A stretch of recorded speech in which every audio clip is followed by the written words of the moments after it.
கேரள மாநிலம் வயநாட்டில் ஏற்பட்ட நிலச்சரிவில் சிக்கி 200க்கும் மேற்பட்டவர்கள் உயிரிழந்துள்ளனர். பலர் வெள்ளத்தில் 100 கிலோமீட்டருக்கு அப்பால் உள்ள மலப்புரம் மாவட்டம் வரை அடித்துச் செல்லப்பட்டு உயிரிழந்துள்ளனர். அவர்களின் உடல்கள் கண்டெடுக்கப்பட்டு அங்கேயே பிரேத பரிசோதனை செய்யப்பட்டு நிலம்பூர், எடக்கடவு, வலிக்கடவு, நாடுகாணி, தேவாலா, பந்தலூர், சேரம்பாடி வழியாக இதுவரை 3 கட்டமாக 31 ஆம்புலன்ஸ் மூலம் கேரள மாநிலம் கொண்டு செல்லப்படும் காட்சி.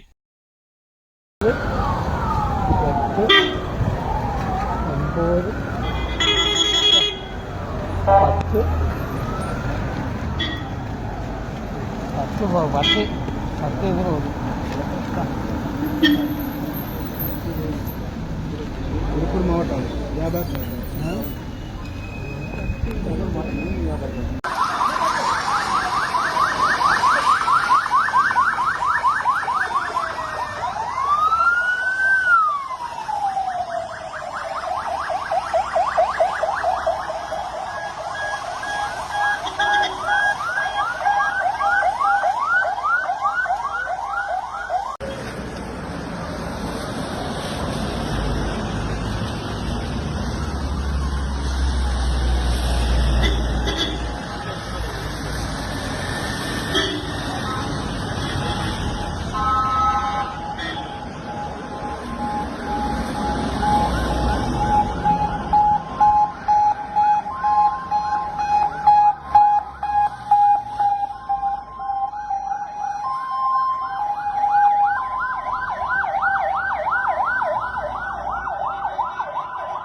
ராகம் டிவி யூடியூப் பக்கத்தை சப்ஸ்கிரைப் செய்யுங்கள்.